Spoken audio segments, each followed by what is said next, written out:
people look at the Attitude Era with rose-colored glasses. Go back and watch the Attitude Era today. Does not hold up. No. Wasn't good shit. Are you kidding me?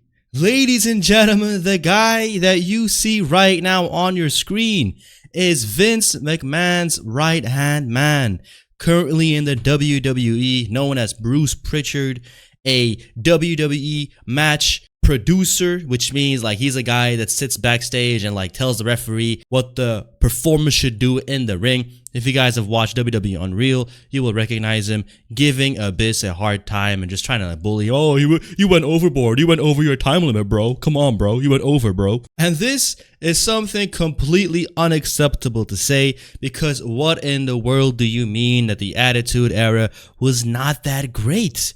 That we are looking at it from rose-tinted glasses. Let me just do a quick random selection of a Monday Night Raw, and let's compare that BS to what we've had recently.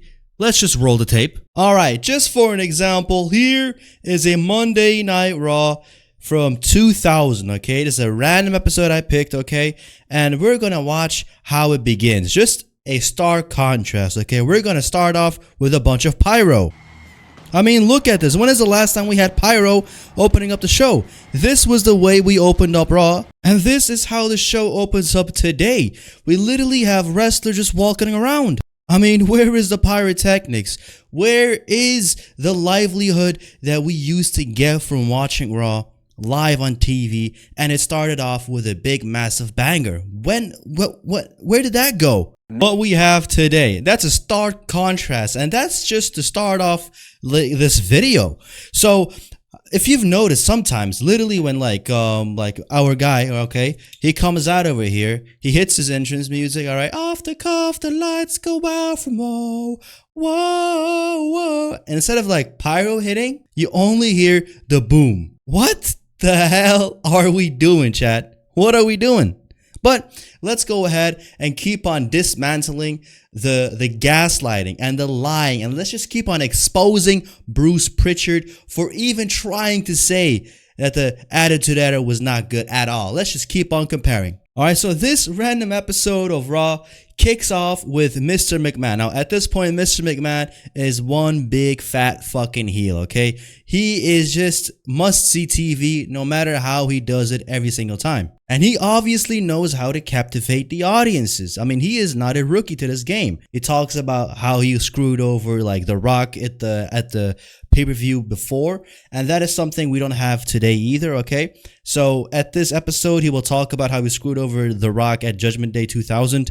And nowadays, you will have a PLE, and on the Monday Night Raw after, you will not see the champion. You will not see the main eventer show up to continue the storylines. Nowadays, Roman Reigns loses a match at a pay-per-view, and this damn fucking asshole goes away for 4 months. Or even more so recently, Cody Rhodes defeats John Cena at SummerSlam 2025. He reclaims the title, and immediately the following week, he gets written off of TV for 5 weeks. What are we doing? Or even worse, Brock Lesnar F5s John Cena, and we still don't know why. We had to wait 6 weeks for Brock Lesnar to make a single appearance, and even when he appeared, he didn't say anything. But let's just keep on comparing.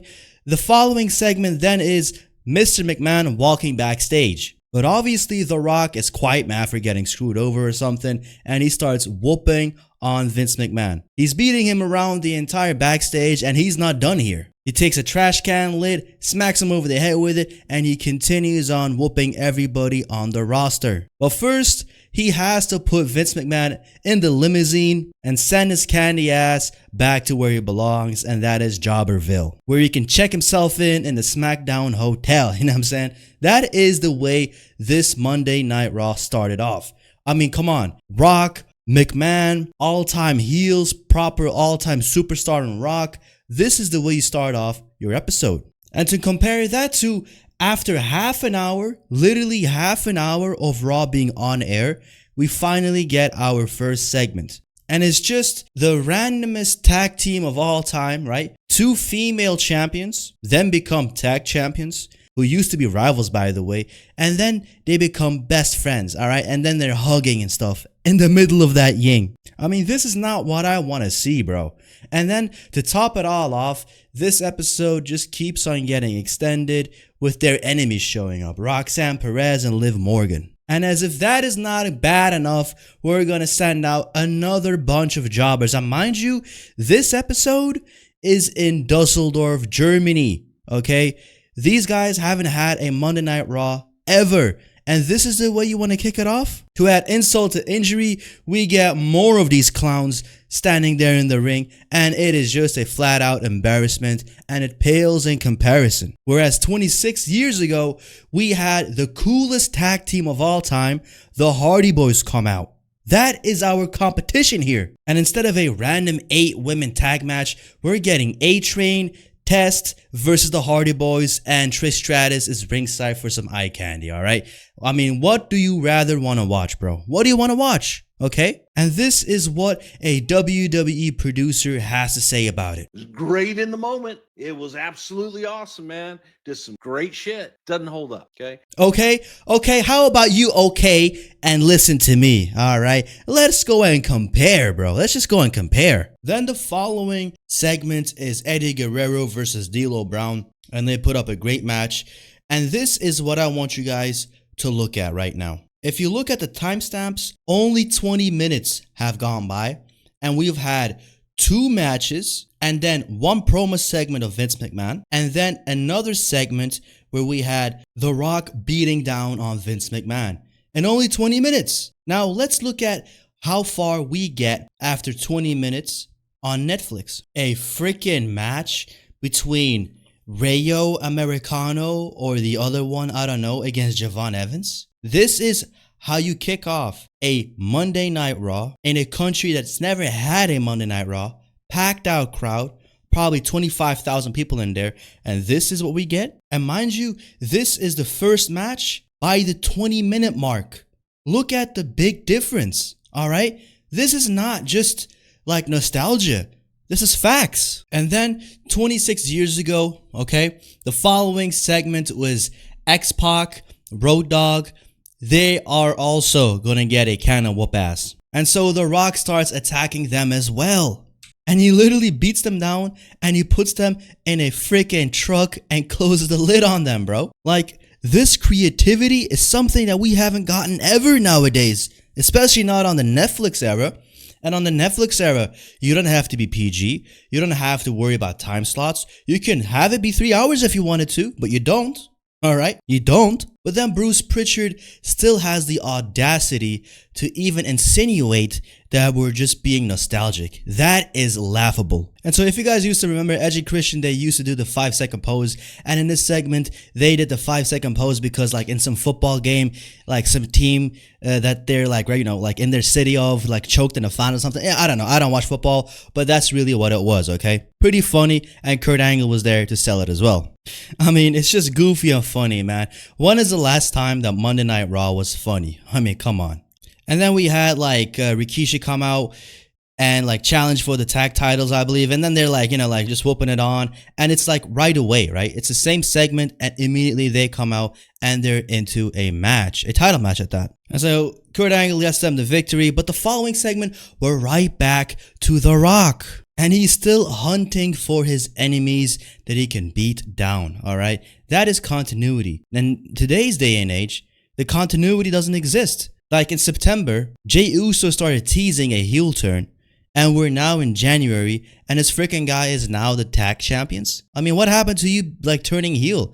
After he lost to LA Knight, he started to like trash like the set, and he was angry and he was mean. We all thought, oh my god, he's finally turning heel, but no, he didn't. He's just back to being a tag guy. So there is no continuity in that 5 months. But in this one episode, we have an entire continuity streak in one episode. And so then Shane McMahon pulls up backstage, so you already know The Rock is setting his sights on him as well. Shane comes out and cuts a big fat promo and starts taunting The Rock, and The Rock is not going to have this at all. So Rocky comes out, and the first thing you see is Shane McMahon getting his behind whipped. He just gets a smack around, and The Rock is back on a roll. And as if it wasn't cool enough, The Rock starts beating him into the crowd, bro. They're brawling across the fans. And then he takes him into the backstage. And then we go into the next segment, which is a match with Chris Benoit, who was the Intercontinental Champion at the time.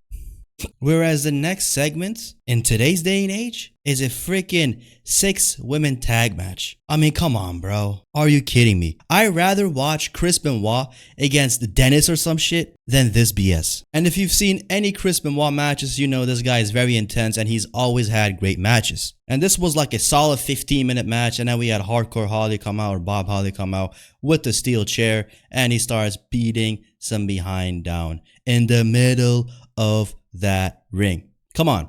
Like, just the visual appearance of Benoit, Holly, and this guy Dennis is already more testosterone and more aggressive and more attitude than freaking a 6-woman tag match, bro. Like, come on, bro. And like back in that time, you would still see people hitting like headshots with the chair shots. And I mean, nowadays, when is the last time you saw a chair shot, bro? I mean, it's always to the stomach and then to the back. I get it. You know, concussion, wellness policies and all that. But come on. How can you compare even still? And in that same segment, we literally had like Chris Jericho come out and he lays down Bob Holly. Come on, bro. And the sad part is 26 years later and we're still relying on Y2J to show up and bring some excitement into the WWE. Are you kidding me, bro?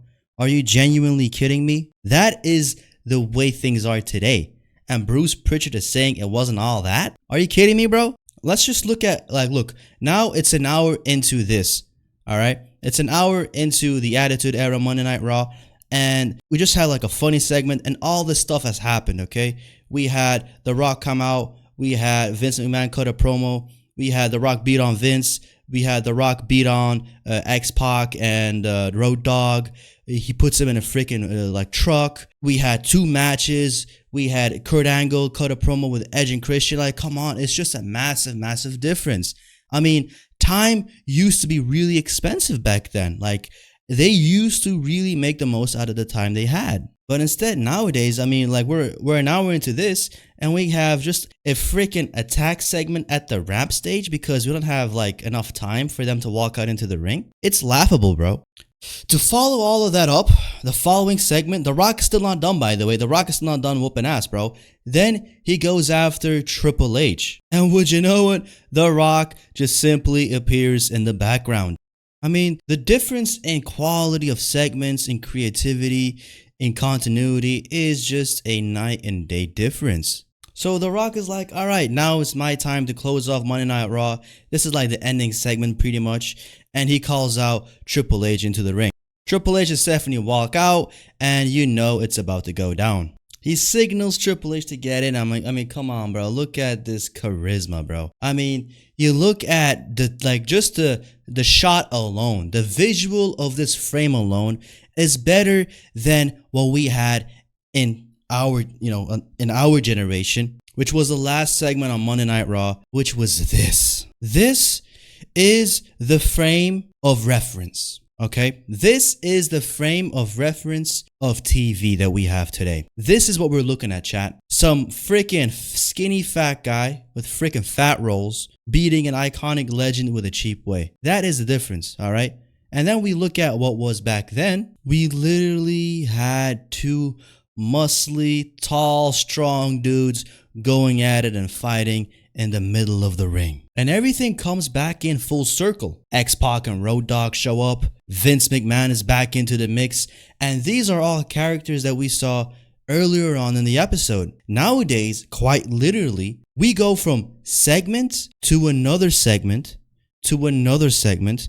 And the only continuity we have usually is the following week. So you might see Jey Uso show up and be angry, but you won't know what will happen next up until next week. And even then, they're still stalling. And for reference, look at this. The Rock, after an entire episode of hunting down the corporation or whatever they're called right here, is completely down and out, like he's beaten down. But then fear not, The Undertaker shows up, who is 6'8", almost 300 pounds probably, full of muscle, walking down to settle the score, to even out the odds. And he starts beating down on Vince and X-Pac and Road Dogg and Triple H. Come on, bro. And then he rides into the ring with a freaking motorcycle, bro. Then we go to a shot of Triple H trying to pedigree The Rock on the steel steps. But obviously, The Rock counters that and he comes out victorious in the segment, hitting Triple H with a rock bottom on the announcer table. Stuff like this, you don't see anymore.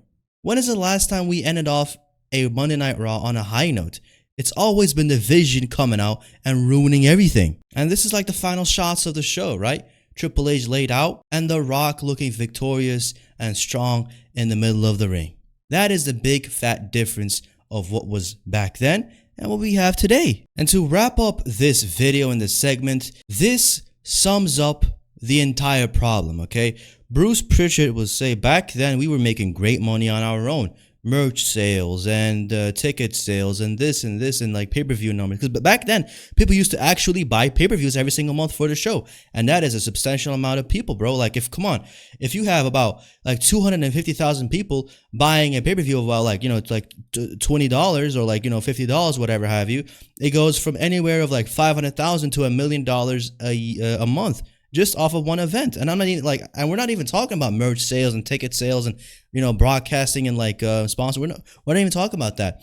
But then Bruce Prichard is going to say that, okay, but then we got mixed with actual partners. And these partners started to show us how valuable they can be, aka how much money they can pay us, but at the cost of kind of restricting the content. Let's just hear what he has to say. We were making enough on our own creating that didn't think we needed those partners. Then when you realize what those partners can do for you in the advertising and what have you, for business makes a huge difference. And you have to curtail your product to fit that. And so while saying that, I have to think about this. Why even say that the Attitude Era doesn't hold up? Why even say that? Because right now you're looking goofy. You're standing there thinking to yourself, all right, it doesn't hold up today, but back then we were more free, and more free means more creativity, and more creativity means more entertainment.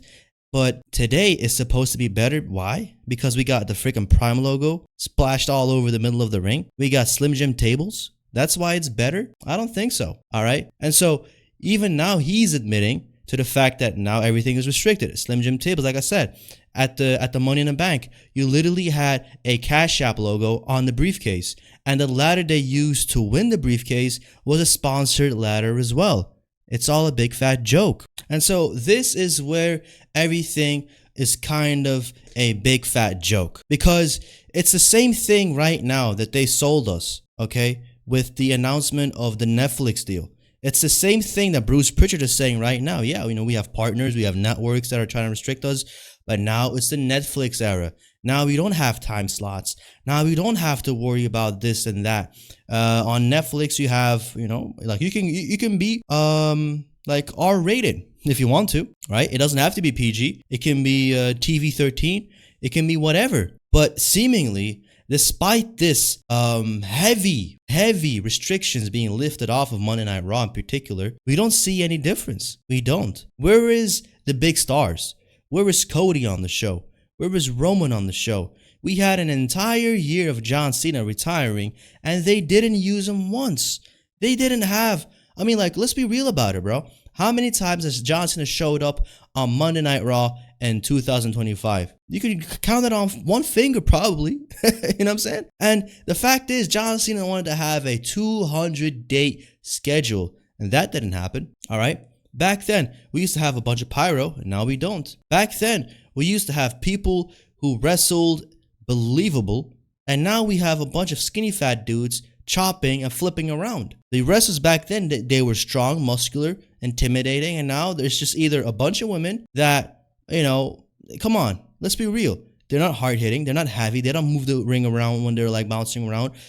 When they slam each other, it doesn't look high impact. They're not really imposing. They're not really that big. It's completely the opposite reason as to why you would want to see a combat sports. A combat sports should be the embodiment of two physical specimens going at it, and let's just see who the better fighter is out of the two. It doesn't really come down to the intrigue of a 4'11" girl versus a fucking 5'1", 125-pound girl as well. Like, that is not the comparison, and that is not the fight that we want to see. We want to see a 6'5" versus this fucking 7'11" guy who weighs 500 pounds. And now we want to ask ourselves the question, can the smaller guy who is 6'5", 280 pounds, can he lift up the 7'11" giant? You know what I'm saying? That is the intrigue. That's Hulk Hogan, Andre the Giant. That's Goldberg jackhammering Big Show. That is the intrigue. That is what we want to see. And now, just like I showed you guys on the Monday Night Raw, the first ever Monday Night Raw in Germany, and an entire hour passes by, we had 3 female segments, a BS men's match with a freaking rookie and a masked meme character, Luchador.